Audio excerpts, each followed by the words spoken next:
Hello students, Radhe Radhe. मैं हूं त्रिपुरारी प्रजापति और आज मैं लेकर आया हूं क्लास 12 का चैप्टर नंबर फर्स्ट, जिससे अपन देखेंगे सॉल्यूशन के बारे में। तो बच्चों, अपन इस चैप्टर में क्या क्या पढ़ने वाले हैं सबसे पहले वो डिस्कस कर लें। तो सर सबसे पहले पढ़ने वाले हैं हम लोग कि सॉल्यूशन क्या होता है सर, मतलब इंट्रोडक्शन पढ़ेंगे बच्चों।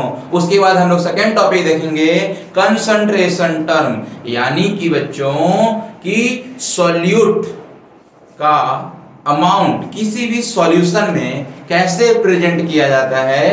तो बच्चों उसको बोला जाता है कंसंट्रेशन टर्म, है ना। हम लोग 9 तरीके से बता सकते हैं कि सॉल्यूट कितना है किसी भी सॉल्यूशन में। तो बच्चों हम लोग कंसंट्रेशन टर्म में देखेंगे हम लोग weight by weight, volume by volume, weight by volume, है ना। उसके बाद आ जाता है आपका molarity, molality, mole fraction, parts पर मिलियन, पार्ट्स पर मिलियन, नॉर्मलिटी, फॉर्मेलिटी। बच्चों तो इतने तरीके हैं कंसंट्रेशन टर्म हम लोग देखेंगे।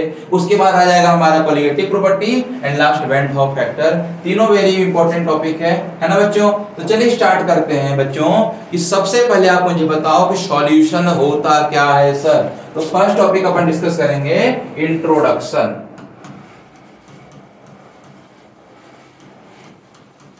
इंट्रोडक्शन में देखेंगे बच्चों कि सॉल्यूशन क्या होता है। तो आप लोग को पता है क्या सॉल्यूशन क्या होता है? अरे सब लोग जानते होंगे यार, एक चीज दूसरी चीज मिला देते हैं सॉल्यूशन। अरे नहीं सर, वो नहीं होता है सॉल्यूशन। तो बच्चों सॉल्यूशन होता है होमोजेनस मिक्सचर, है ना। सॉल्यूशन क्या होता है बच्चों? होमोजेनस मिक्सचर किसी भी कंपाउंड का, ठीक है क्या। तो the solution is the homogeneous mixture of two और मोर सब्सटेंसेस। लिख लीजिए definition, the homogeneous mixture of two or more substances। ठीक है बच्चों, मतलब कि सर यहाँ पे क्या है कि होमोजेनस मिक्सचर। क्या आप जानते हो क्या होमोजेनस मिक्सचर क्या होता है? अरे ऐसा मिक्सचर, देखो बच्चों मिक्सचर दो तरह का होता है, एक होता है homogeneous mixture and another one is heterogeneous mixture. Homogeneous mixture यानी कि उसमें क्या होता है बच्चों, यूनिफॉर्मली मॉलिक्यूल एक दूसरे के साथ फैले रहते हैं। हेट्रोजेनस में यूनिफॉर्मली नहीं फैले रहते हैं। अरे नहीं आया समझ में, दूसरे तरीके से समझो। होमोजेनस मिक्सचर ऐसा मिक्सचर जिससे अपनी आंखों से देखकर डिफरेंशिएट नहीं कर सकें कि ये ए है और वो ओ है। मान लो कि हम क्या लिए, चीनी लिए, नमक लिए, दोनों को मिला दिए, यूनिफॉर्मली ही मिला दिए, लेकिन हम उसमें मिलाने के बाद देख के बता सकते हैं कि सर ये चीनी है और ये नमक है।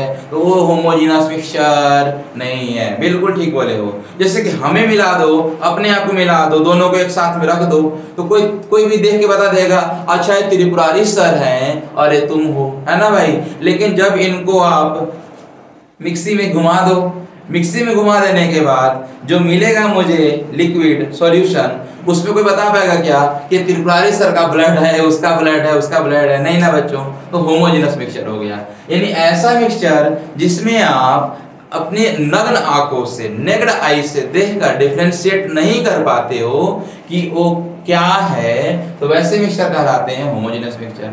तो दो या दो से कोई भी ज्यादा, एक सब्सटेंस मिला, दो सब्सटेंस मिला, दो सब्सटेंस हुआ, दो या दो से ज्यादा भी मिला सकते हो। तो ऐसा होमोजेनस मिक्सचर क्या कहलाता है बच्चों? सॉल्यूशन कहलाता है। ठीक है, कोई डाउट है यहाँ तक? तो सर अब सॉल्यूशन के बारे में नाम सुनते ही आता है बच्चों मन में कि सॉल्यूशन मतलब लिक्विड होता होगा। मतलब मम्मी जो बनाती है, चीनी लेती है, पानी लेती है, दोनों मिला देती सॉल्यूशन।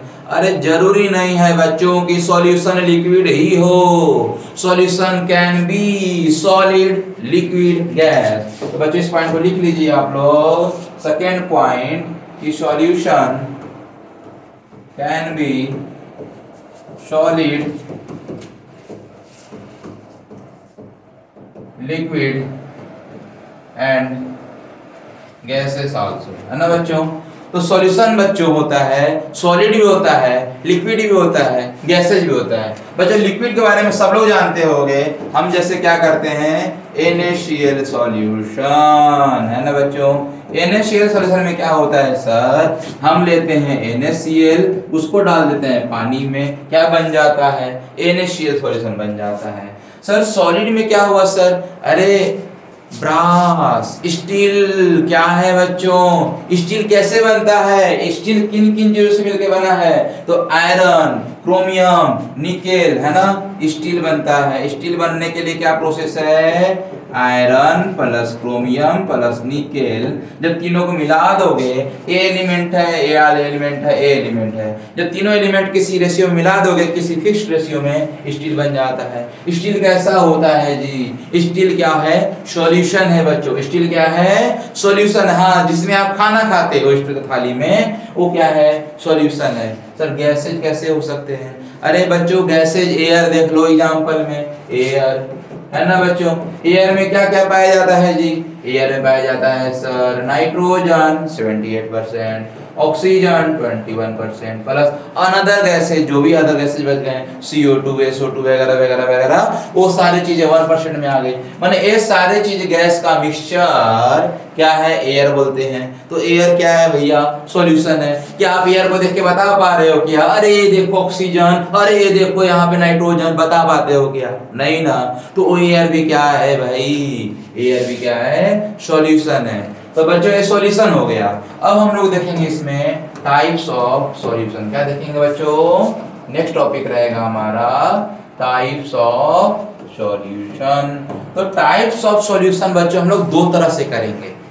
एक देखेंगे हम लोग कि इसमें कितने कंपोनेंट प्रेजेंट है, on the basis of component in the solution.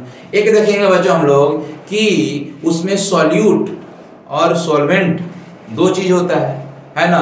तो दो चीज है, तो वो दो चीज किस स्टेट में है हम लोग वो देखेंगे। और अगर सॉल्यूट सॉलिड में है, सॉल्वेंट सॉलिड में, सॉलिड सॉलिड कुछ और बनेगा, सॉल्यूट इस बार सॉलिड में है लेकिन सॉल्वेंट लिक्विड में हो गया है ना, जैसे NaCl सॉल्यूशन। तो इस टाइप का सॉल्यूशन कुछ और हो जाता है। तो बच्चों हम अभी देखेंगे कि types of solution on the basis of, on the basis of number of components। मतलब मेरे पास कोई सॉल्यूशन है, उसमें कितने नंबर ऑफ कंपोनेंट्स ऐड है। जैसे कि सर अगर दो कंपोनेंट हुआ, मतलब कि चीनी लो उसको पानी में डाल दो, चीनी यानी शुगर लो उसको पानी में डाल दो, क्या हो गया, to component.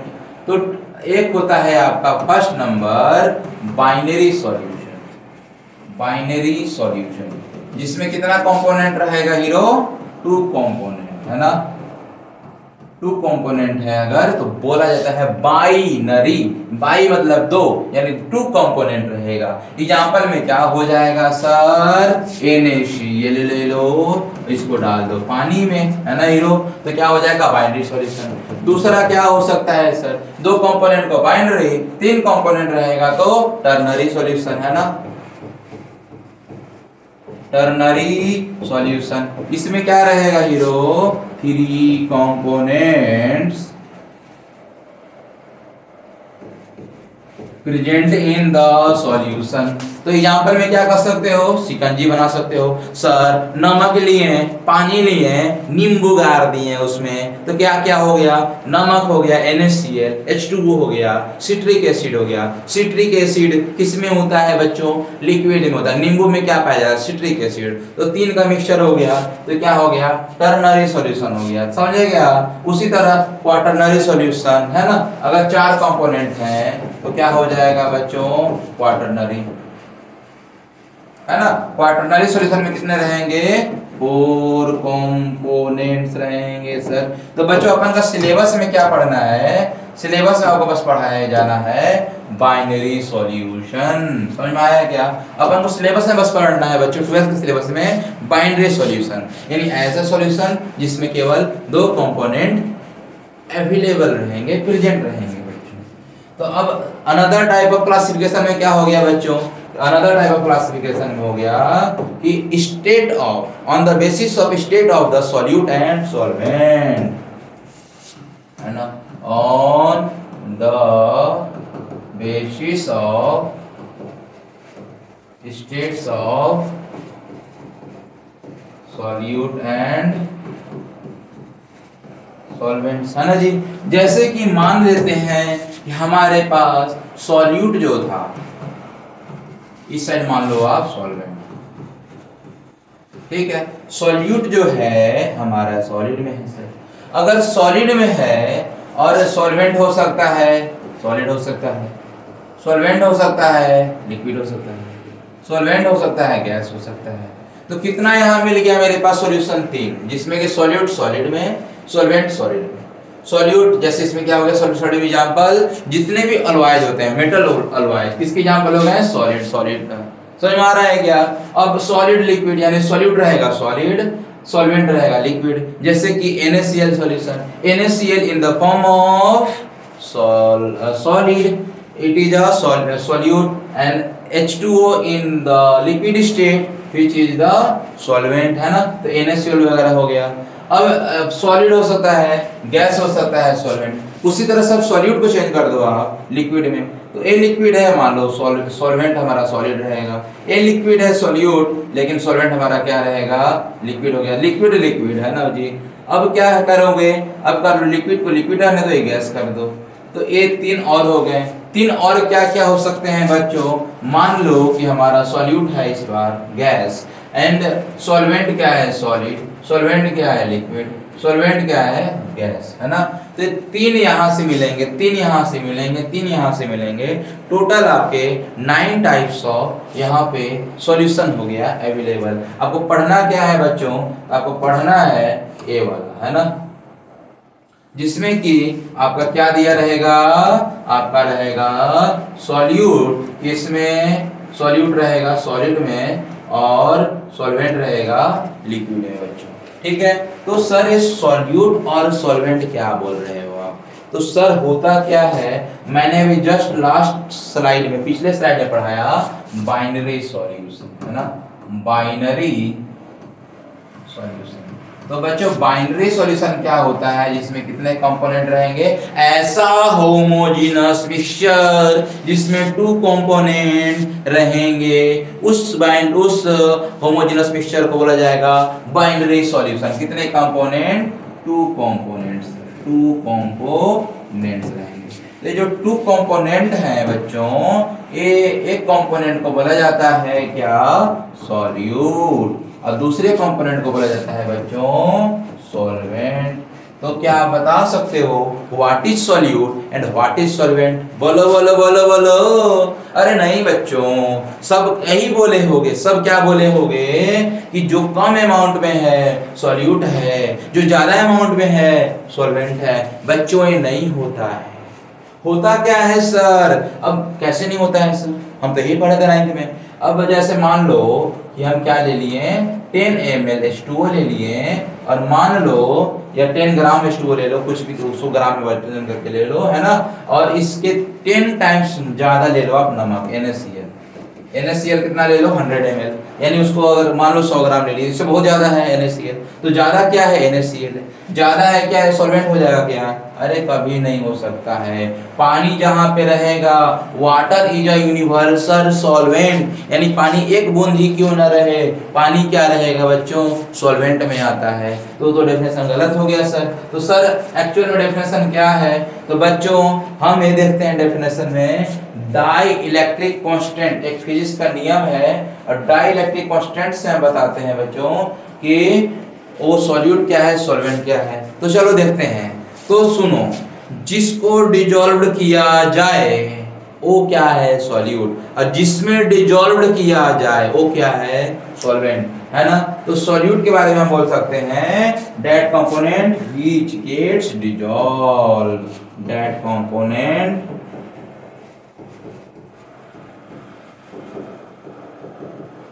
Which get dissolve. ऐसा कंपोनेंट जो क्या हो गया, डिजॉल्व्ड हो गया, उसको क्या बोला जाएगा, सॉल्यूट बोला जाएगा। और सॉल्वेंट क्या होता है बच्चों, ऐसा कंपोनेंट व्हिच डिजॉल्व्स अदर, है ना, जो दूसरे को अपने अंदर डिजॉल्व कर लो, क्या कहलाते हैं, सॉल्वेंट कहलाते हैं, dissolve other in it, that component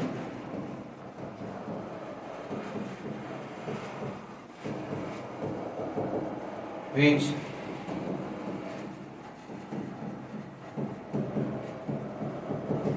other in it is called solvent, है ना। जो अपने अंदर दूसरे को डिजोल्व कर ले वो सॉल्वेंट होता है, और जो डिजोल्व हो जाए किसी दूसरे में वो क्या होता है, सॉल्यूट होता है। तो सर कौन सॉल्यूट होगा, कौन सॉल्वेंट होगा, हमें कैसे पता। तो बच्चों एक फिजिक्स में पढ़ना है आपको, dielectric constant, dielectric constant, dielectric constant, जिसको कप्पा से डिनोट किया जाता है ना, कांस्टेंट है ना, इसको के से डिनोट किया जाता है, कप्पा से। सर ये क्या होता है, तो बच्चों ये क्या बताता है, किसी भी सब्सटेंस के चार्ज स्टोर करने की क्षमता बताता है।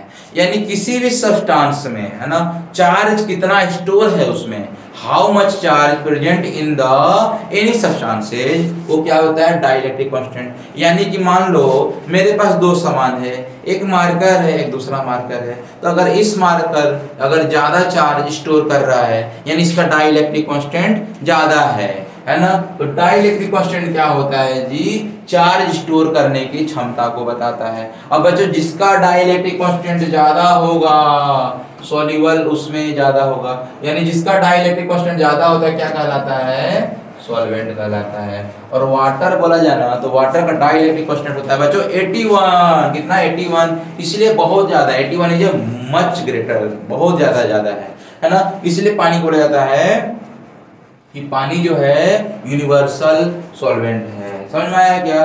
तो बच्चों ये हमारा हुआ इंट्रोडक्शन कंप्लीट कि सॉल्यूशन क्या होते हैं सर, सॉल्यूशन कितने टाइप्स के होते हैं, है ना, और ये सॉल्यूट क्या आते हैं, सॉल्वेंट क्या आते हैं। ठीक है बच्चों, उम्मीद करते हैं आपको इंट्रोडक्शन समझ में आया होगा। अब इसके बाद हम लोग डिस्कस करेंगे कंसंट्रेशन टर्म। क्या बच्चों, कंसंट्रेशन टर्म, है ना।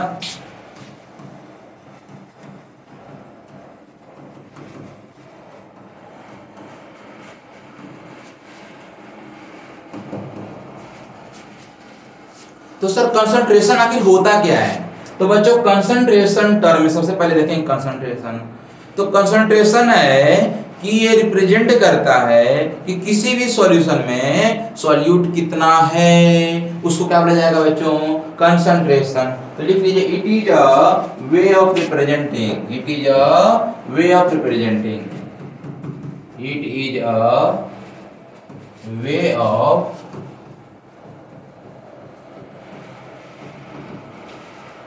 representing amount of solute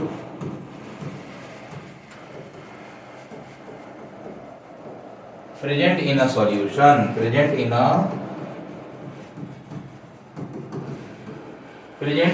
solution। ठीक है बच्चों, एक क्या रिप्रेजेंट करता है, किसी भी सॉल्यूशन में अमाउंट ऑफ सॉल्यूट, है ना, कितना सॉल्यूट प्रेजेंट है। हम 9 तरीके से रिप्रेजेंट कर सकते हैं बच्चों। 9 तरह से क्या क्या हो सकता है। फर्स्ट नंबर की wait percentage, weight by percentage, है ना, यानी कि W बाय W, यानी सॉल्वेंट किस में है, वेट में, सॉल्यूट किस में है, वेट में, सॉल्वेंट भी किस में है, वेट में, तो weight by weight percent. Second होता है बच्चों कि सॉल्यूट ले लो वॉल्यूम में और सॉल्वेंट भी ले लो वॉल्यूम में, तो volume by volume percent. Third one is क्या होता है बच्चों कि हम क्या किए, सॉल्यूट को ले लिए वेट में और सॉल्वेंट को ले लेंगे वॉल्यूम में। फोर्थ क्या होता है हीरो, फोर्थ होता है आपका मोलारिटी, जिसको कैपिटल M से दिखाया जाता है, मोलारिटी। उसके बाद और क्या क्या है सर, 4 तो हो गया। पांचवा होता है बच्चों मोलालिटी, LITY, वही बिहार वाला मोलालिटी है ना, लिट्टी चोखा, मोलालिटी। उसके बाद आता है आपका mole fraction, mole fraction sir. उसके बाद क्या आ गया बच्चों, 7th नंबर पे आता है ppm, क्या होता है, पार्ट्स पर मिलियन, है ना बच्चों। 8 नंबर क्या हो गया, ppb, पार्ट्स पर बिलियन। मुझे बताइए आप मिलियन और बिलियन क्या होता है। अरे मिलियन होता है 10 lakh 10 to the power 6, billion क्या होता है 100 करोड़, है ना जी, 10⁹, ठीक है। लास्ट हो गया बच्चों 9वां नंबर होता है नॉर्मालिटी।